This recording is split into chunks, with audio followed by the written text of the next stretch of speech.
Donc vous commencez d'abord avec le jaune pur. Vous prenez la première forme à faire, c'est une sorte d'ellipse. Donc ça ressemble un peu aux proportions d'un œuf, sauf que il n'y a pas véritablement de partie plus étroite et plus large comme vous avez sur un œuf. Sur cette ellipse, vous allez simplement tracer un axe à peu près au tiers de la hauteur.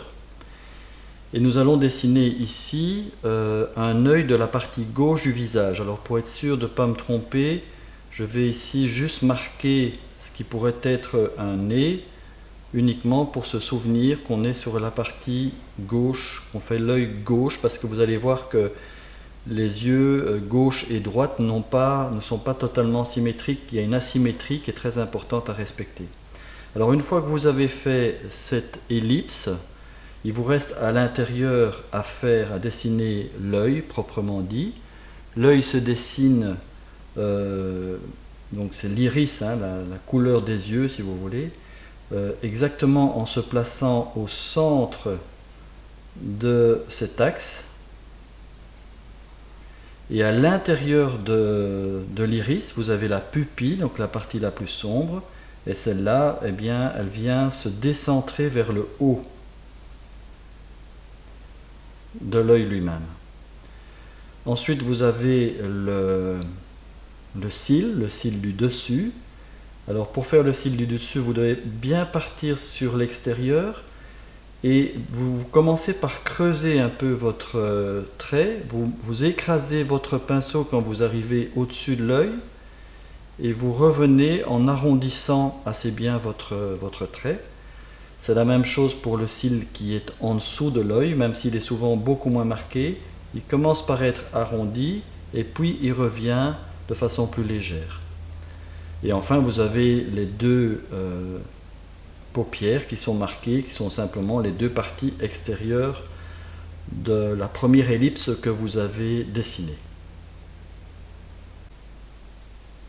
Quand vous avez fait vos premiers traits de construction avec le jaune, vous pouvez alors prendre l'ocre jaune et repasser votre dessin en confirmant ou au contraire en corrigeant ce que vous trouvez pas encore suffisamment parfait.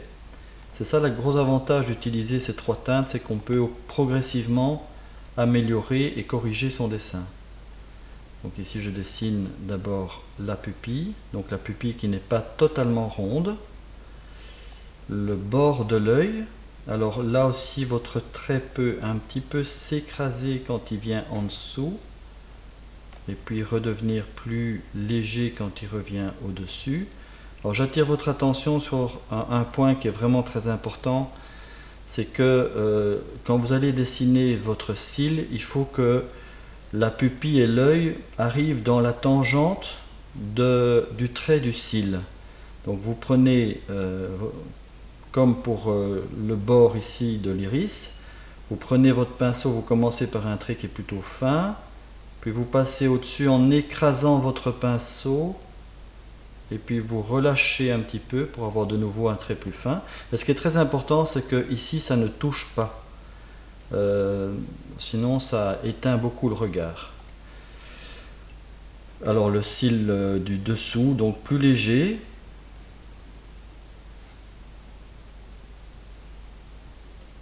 Et enfin, les deux paupières, bon, on n'est pas obligé de les marquer beaucoup, ça dépend beaucoup des modèles.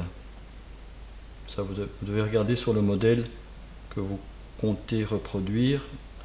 Alors pour bien marquer qu'ici on est sur la partie gauche, on peut déjà signifier ici le début de l'éclairage du bord du visage sur le bord du nez.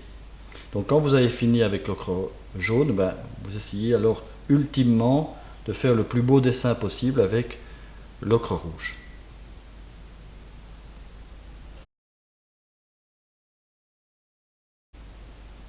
Alors pour dessiner un regard, vous commencez par tracer l'axe horizontal et les deux ellipses pour chacun des yeux. Donc vous n'oubliez pas de placer vos ellipses à peu près au tiers du haut de l'axe. La distance entre les deux ellipses est à peu près égale à celle d'une ellipse supplémentaire. Et à l'intérieur de ces deux ellipses, donc vous commencez par dessiner l'œil lui-même, donc l'iris, en le mettant bien au milieu de l'axe, donc l'iris est déporté un petit peu vers le haut, et ensuite vous faites la pupille qui, elle, vient se coller sur le dessus de l'iris. Et alors pour les cils, vous partez du bas, vous sortez évidemment de l'ellipse parce que le cil est vraiment plus long. Vous creusez d'abord et puis vous venez au-dessus et vous redescendez. Et inversement de l'autre côté, vous partez en arrondissant et puis vous creusez un petit peu et vous partez vers l'extérieur. Vous avez ensuite le cil intérieur qui a donc une forme exactement opposée. Elle commence creusée et elle finit arrondie. Et enfin, les deux paupières au-dessus et en dessous. Quand vous avez votre dessin ici au jaune, vous le reprenez en le corrigeant avec l'ocre jaune.